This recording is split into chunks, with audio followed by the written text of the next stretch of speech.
Welcome to Mangum News. I'm your host, Elijah Mangum. This week we'll be discussing Governor Tate Reeves signing a bill that would ban transgender surgeries, the verdict in the Richard Murdaugh case, my review for the Mandolorian Season III premiere, my weekly weather report, and my exclusive interview with WLBT's chief investigative reporter, CJ LeMaster. Without further ado, let's begin.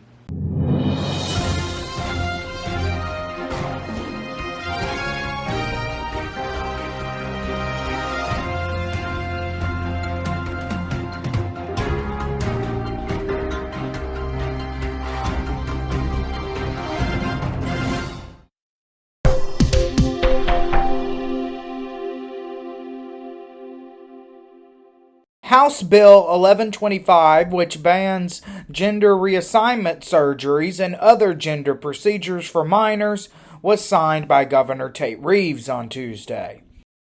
At the end of the day, there are only two positions here. One tells children that they're beautiful just the way that they are, that they can find happiness in their own bodies.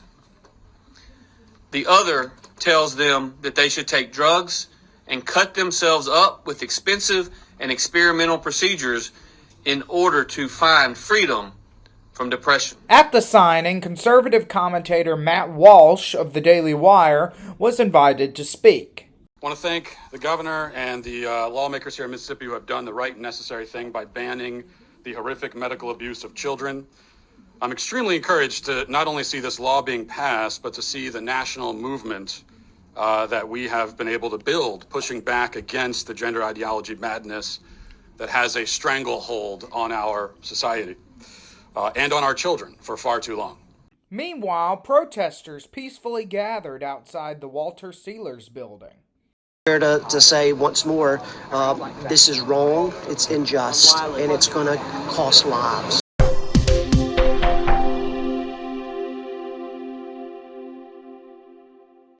After a 6 weeks long trial, Alex Murdaugh was found guilty for the double murder of his wife and son, as well as 2 counts of possession of a weapon during a violent crime on Thursday.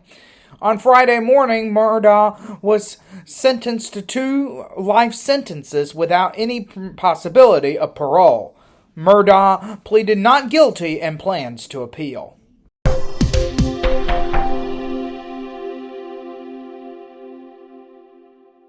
Top 2024 GOP presidential contenders made appearances at CPAC this past week. NBC News' Vaughn Hilliard has the story.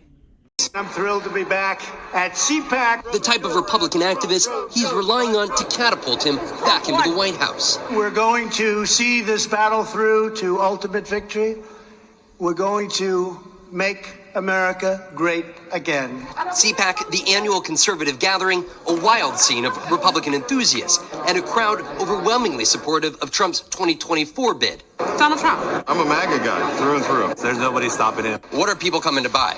It's like 30-1 Trump over DeSantis. An arena most other possible Republican contenders opted to avoid, except for Nikki Haley, the only major declared challenger to Trump. If you're tired of losing, put your trust in a new generation. Haley heckled by several on her way out. A straw poll taken at CPAC shows attendees favoring Trump over Florida Governor Ron DeSantis by more than 40 points. DeSantis did not attend CPAC and is yet to announce a presidential run. Why should he not be the presidential candidate for Republicans? Well, he can be if he wants to be. Why should the folks not turn to him if he makes the case of being a new generation I of think leader? I've done something that nobody else has been able to do.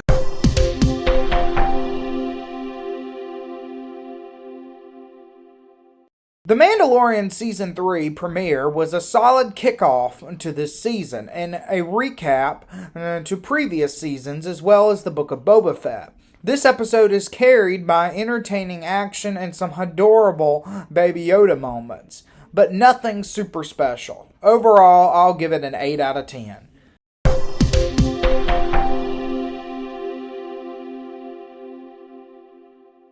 This week, there will be rain chances Tuesday through Sunday, ranging from 20% on Tuesday and Saturday to 60% on Friday. Temperatures will range as low as 48 on Friday and as high as 84 on Thursday. Also, remember to set your clocks forward an hour on Sunday.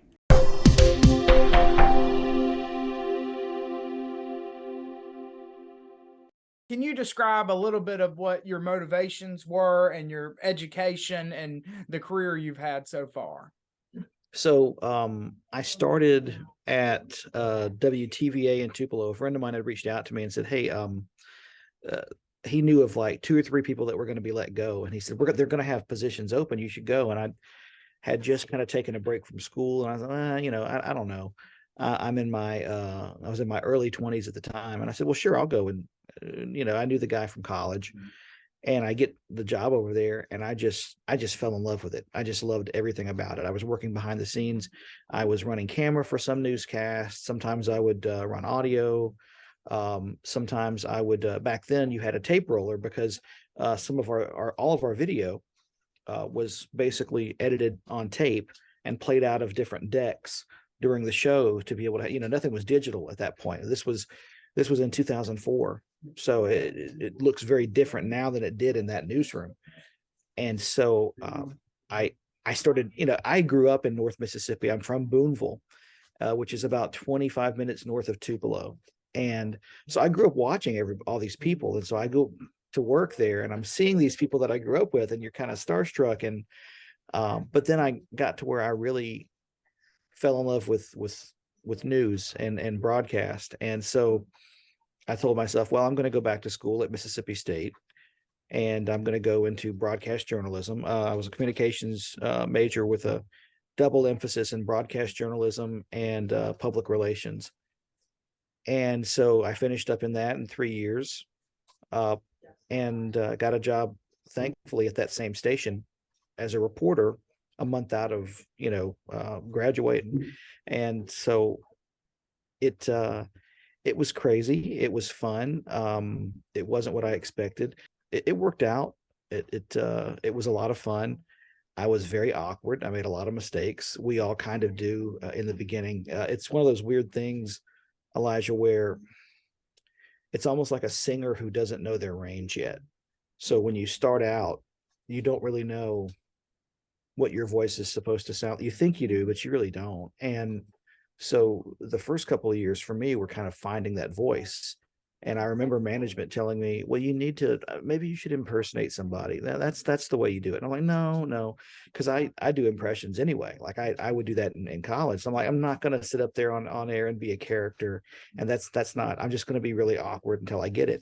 And it took about 2.5 years before. And what I mean by that tone, you know how some people, you can watch them and you take very seriously what they're saying. Like there's no question, like, that person it's that authoritative kind of thing where you know where they're coming from. I feel like the best person working here as a reporter who I think exemplified that while I've been here, and he's at MDOT now, he's no longer at WLBT, but is David Kinney. David Kinney has one of the best, if not the best, on-air voices I've ever heard. It's punchy, it's authoritative. You know that what he's saying is the truth, and it's just, that's what you want. You want people, you don't want people to question what you're saying.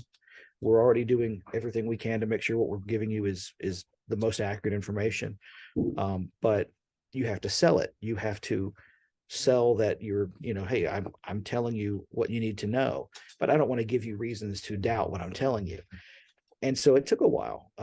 When I got the job here, and December will be the 10 years that I've been in Jackson, I was ready for that next step in my career. I was ready for that next.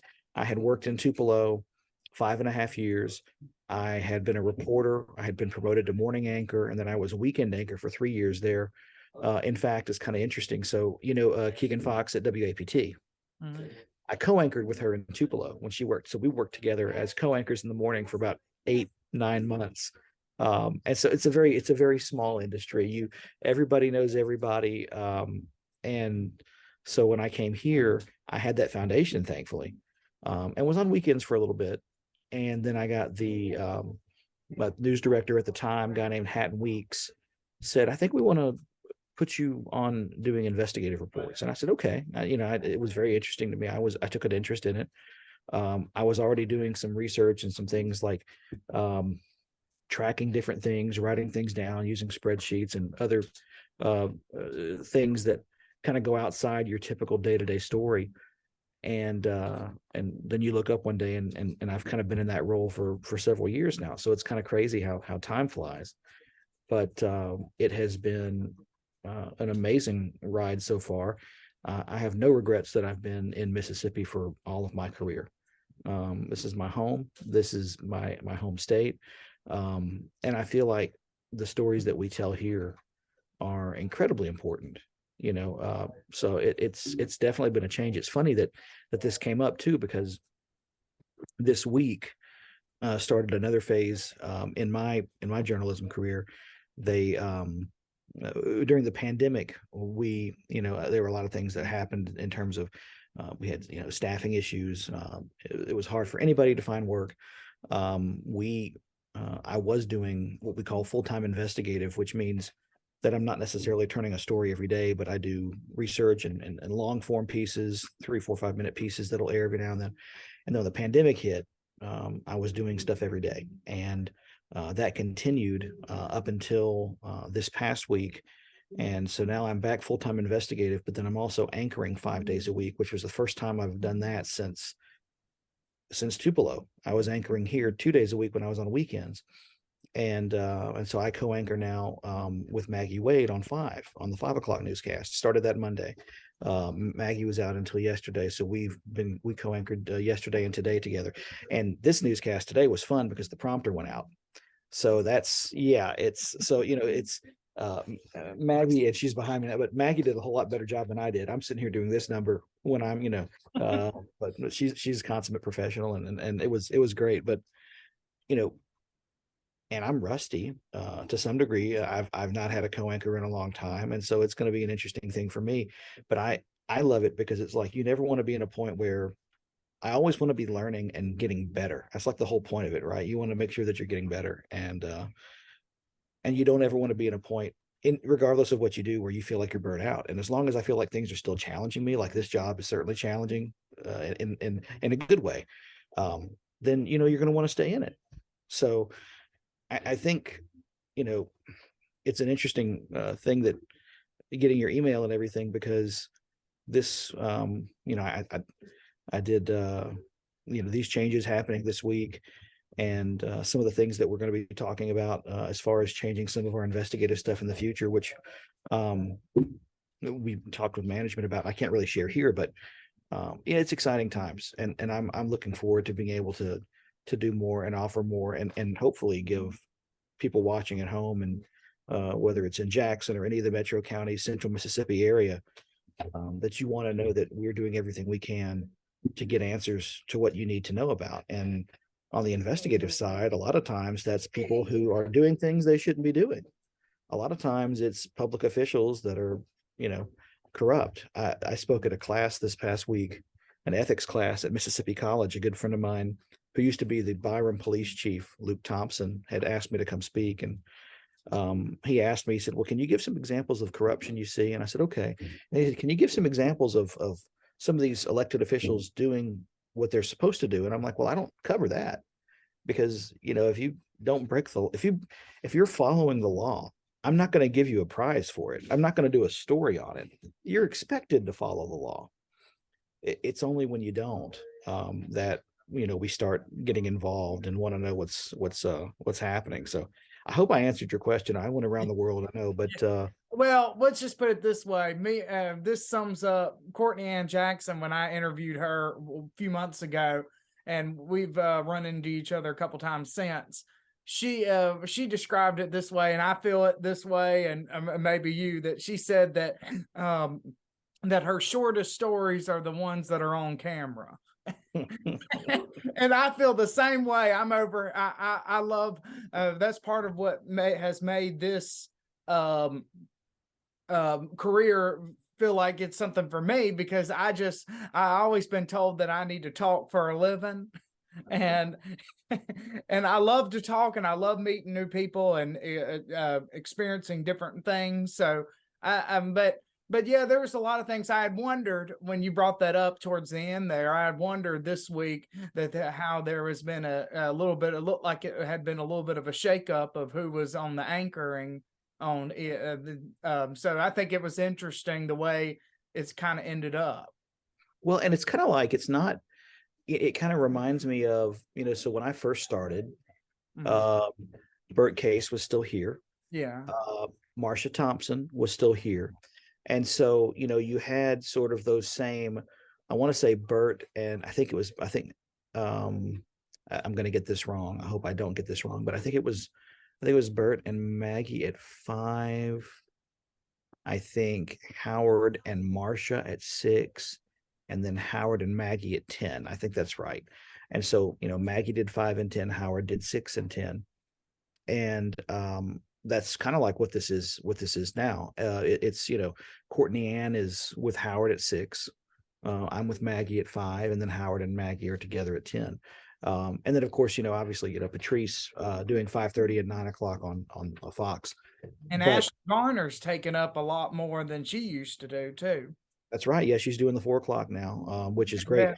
It's been great to see Ashley, because they gave her more of a anchoring responsibilities in the morning, and then she's been doing at noon and some of our things, some of our updates there, and now having that, it's really good. I'm really happy for her. She's she really enjoys it. She loves it, and I feel like those are the people you want. Those are the people you want to be doing the work. You don't want somebody who's just, oh, I can't stand this, whatever. You want people who are going to be there for the long haul and really enjoy what they do. And so, yeah, I think we've got a really good team. But you kind of covered a little bit of this, but can you tell us a little bit about, being an investigative reporter, what that day in the life looks like? I know you kind of covered that a little bit, but if you will expound upon something that you didn't say earlier. No, sure. So it means I have a little more flexibility. So, there'll be some days that I work a day side schedule. Sometimes I might have to work a night side schedule, depending on, if there's some things that I need to do at night, shooting video at night, certain things at night. Maybe there's an interview at night. Maybe I'm staking out in a vehicle somebody's house at night. And so, as long as I make sure that I have time for, getting ready for the 5 o'clock show, there's flexibility in when I come in and come out, which helps, as long as I make sure I let management know about it. So typical day, if I'm working day side, I'm coming in about a little before 9:30. We have our morning meeting. We go through the news of the day. I look for ways to expand on some of the stories that the reporters are already working on. There could be some things that we're looking for day of. There could be it could be a day that I'm just working on research and other things until I get ready for my anchoring duties. So at any one time, I might have 4 or 5 stories that I'm doing research on, and those stories are in various stages. They're not, maybe some are closer to being ready than others. Maybe some have been written, and all I have to get is interviews. And so I keep track of all that. I have a calendar, share with management so that they know kind of what I'm working on. And so it's basically just deadlines over time, working on investigative pieces. And then what we're trying to do now is have here's an example. So tonight, obviously everybody's talking about the Jackson State University president being on administrative leave. When IHL had this meeting, State College Board, and it was a personnel matter, the first thing we thought was that somebody was going to resign. That's what you always think. And now he's on administrative leave, but we don't know why. We've heard some things, but we don't have anything confirmed. So I'm certainly not going to say it on air. And so, our Chris Fields did that story, basically talked to an alum and talked to, I think, State Senator Solly Norwood. So you got a state leader and you got an alum's perspective on all the stuff that's happening with the university, or with the university leadership specifically. But then I was like, well, I'll look back on some of the previous presidents, because if Thomas Hudson, the current president, resigns, and he hasn't, he would be the 3rd president in the last 7 years from JSU to resign. The last 2 resigned because of things that came out that would have that caused people to kind of question their leadership, and they got out of the position. So there has been some turnover in that position. There's been some William, you probably remember this, but William Bynum, the president before Thomas Hudson, was arrested in a prostitution sting in Clinton and was charged with misdemeanors. And a judge found him guilty, and he resigned after he was arrested. So, some of those were legal troubles, some not so much, but you're just kind of giving perspective. Like the next part of it, which we didn't cover tonight, will be, because the college board is selecting these leaders, should the college board be, doing a better job of screening before we pick people? If people keep having people resign because of things happening that shouldn't be happening in office, what's going on with the people who are picking these folks, these presidents? And as somebody who went to Mississippi State, the college board picked a president we had who lasted 2 years. It was not a good situation when I was a student there, and in terms of his leadership and everything. So, there's a lot of questions. Some of them we can answer, and some of them we'll answer another time. But if I was, and I don't really have anything in my calendar, I'd show it to you. It's kind of, I wouldn't say it's blank, but there's not a ton. So I'll pick a different day, and I'll just kind of give an illustration. I know you can't read it, but like all those things just kind of filled up, right? All these different things in there, from sending emails. A lot of stuff we do, man, is like public records requests. So we'll request records when we're trying to figure out if there's something to a story. Like I'll get a tip that something's going on with a public official that shouldn't be. I'll start requesting records to see if that tip that we got is true. And you're kind of fishing in a way, because you don't know what you're going to find. And sometimes those lead to stories and sometimes they don't. But all that takes place over the course of the day. And then I start, today was later because we were trying to get some stuff done, but normally I'm starting to read the show and make changes to my portions of the things that I have to read in the 5 o'clock, around 4:15. And then, we get on set at 4:50, we have the show. And then after that, maybe I'm sending out some last minute emails or what have you. And then I'm off by 6:30 unless I've got to stay late. On the days that I'm editing and stuff like that, sometimes I stay late. I've been here till 2 or 3 in the morning before. It just depends. And you can't really see it that well. You can't see it from my perspective, but I've got this computer here, and they just got me it's a huge monitor. I'm probably going to go blind, but it's going to really help when it comes to editing, because I finally, we have the software we need to be able to do stuff. I edit all my own stuff. I shoot all my own stuff. I can't fly a drone. I'm not qualified for that, but we have guys here who've they have the FAA license. They could fly a drone for stories if we need it, but everything else I'm doing. So like when it comes to these investigations, I'm researching, I'm filing the records requests. I'm interviewing people. I'm asking them the questions. I'm editing. I'm writing the pieces. I'm sending them to the lawyers to make sure that what we're saying is not going to get us sued. So it's a lot, but it's incredibly rewarding work. It's just, there's a lot to it. It's a lot of steps. What would be your advice to an aspiring journalist? I would say that you need to make sure that you get as much experience as you can. I think if you want to, and don't be discouraged early on. There are so many things that can discourage you in the beginning when you start. The paycheck can be discouraging, right? The stuff that people say on social media these days can be incredibly discouraging. And I'm not even talking about people calling folks fake news or whatever, but you'll sometimes get, harassed, or people will talk about you, or they'll whatever. You have to have a thick skin. You have to be able to develop that and roll with the punches.